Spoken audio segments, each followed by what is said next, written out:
Bonjour à toutes et à tous et bienvenue dans cette vidéo de présentation des travaux pratiques de la matière substance d'origine végétale que j'enseigne au département de microbiologie et biochimie de l'université de Batna 2. Je suis le docteur Msha'ala Sara et j'ai le plaisir de vous présenter le premier TP intitulé l'extraction solide liquide. Cette vidéo est destinée aux étudiants de Master 1 en biochimie appliquée. Dans cette vidéo, nous allons nous concentrer sur les objectifs suivants.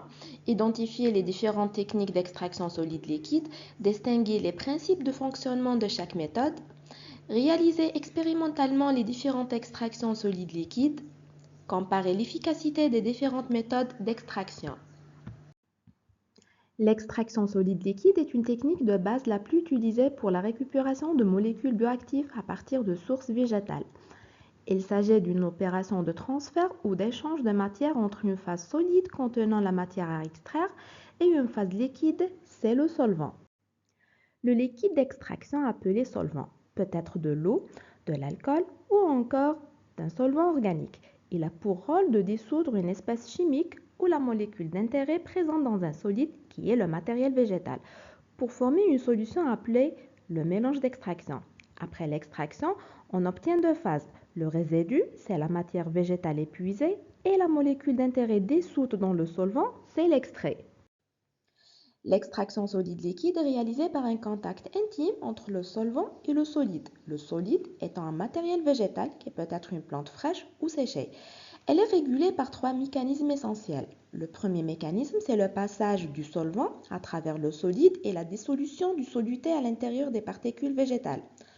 Le deuxième mécanisme, c'est la diffusion du soluté de l'intérieur vers la surface des particules végétales.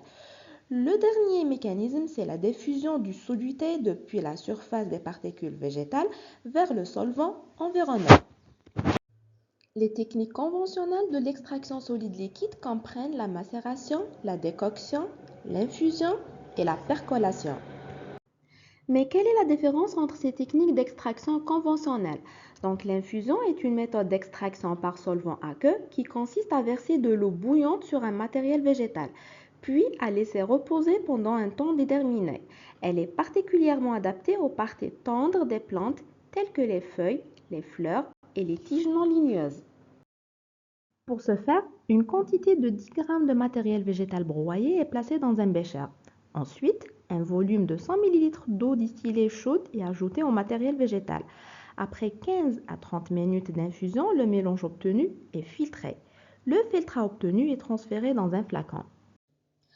Passons maintenant à la décoction qui est une technique d'extraction par solvant aqueux. Elle consiste à prolonger le matériel végétal dans de l'eau froide, puis à porter le mélange à ébullition pendant une durée variable. Cette méthode est particulièrement adaptée aux parties dures des plantes telles que les racines, les écorces, les graines et les tiges ligneuses.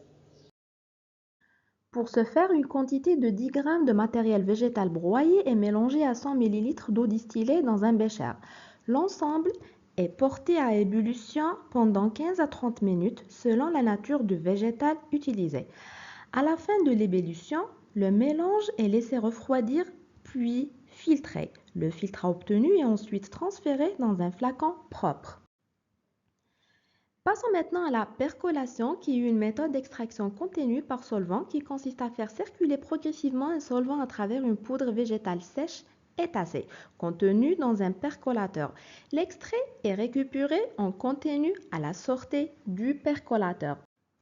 Une masse de 10 g de matériel végétal broyé est introduite dans une colonne de percolation. La poudre végétale est préhumidifiée avec une faible quantité de solvant afin d'assurer une bonne perméabilité. Après introduction dans la colonne, le haut du matériel végétal est recouvert d'une couche de coton afin d'assurer une répartition homogène du solvant. Le solvant d'extraction est ensuite ajouté progressivement dans la colonne. Le percolat est collecté goutte à goutte dans un récipient propre. L'infusion et la décoction utilisent de la chaleur, ce qui peut entraîner la dégradation partielle ou totale des molécules thermosensibles. En revanche, la macération est une méthode d'extraction à froid qui consiste à lisser la matière végétale trempée dans un solvant approprié, généralement de l'eau, de l'alcool ou une solution hydroalcoolique à température ambiante pendant une durée prolongée. Donc, selon le solvant utilisé, on distingue trois types de macération. Donc, la macération aqueuse permet d'extraire des composés hydrosolubles et thermosensibles. Toutefois, cette méthode présente un risque de fermentation. La macération alcoolique est adaptée à l'extraction de composés lipophiles et thermosensibles avec une bonne stabilité et conservation de l'extrait.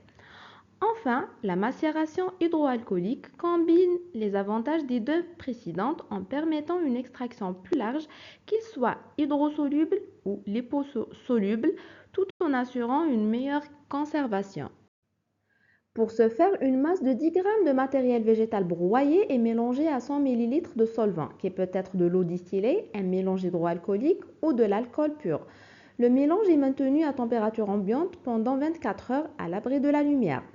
À l'issue de cette période, le mélange est filtré et le filtrat est récupéré dans un flacon propre et protégé de la lumière. Cette opération est répétée 3 fois avec renouvellement du solvant afin de favoriser l'extraction de la totalité des composés d'intérêt. Une autre technique d'extraction conventionnelle, c'est l'extraction par Soxhlet. Le Soxhlet permet une extraction par le solvant. Ce dernier est chauffé, évaporé, puis condensé et recueilli dans la chambre Soxhlet en verre, assurant ainsi une extraction efficace.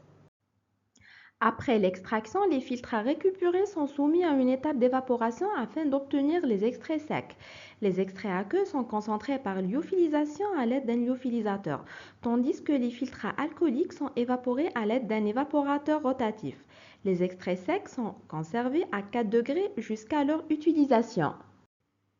Le rendement des extraits est calculé en rapportant la masse d'extrait sec obtenue à la masse initiale de plante utilisée, ce qui permet d'évaluer l'efficacité de l'extraction. C'est la fin de cette vidéo, merci de votre attention et à très bientôt pour une nouvelle vidéo.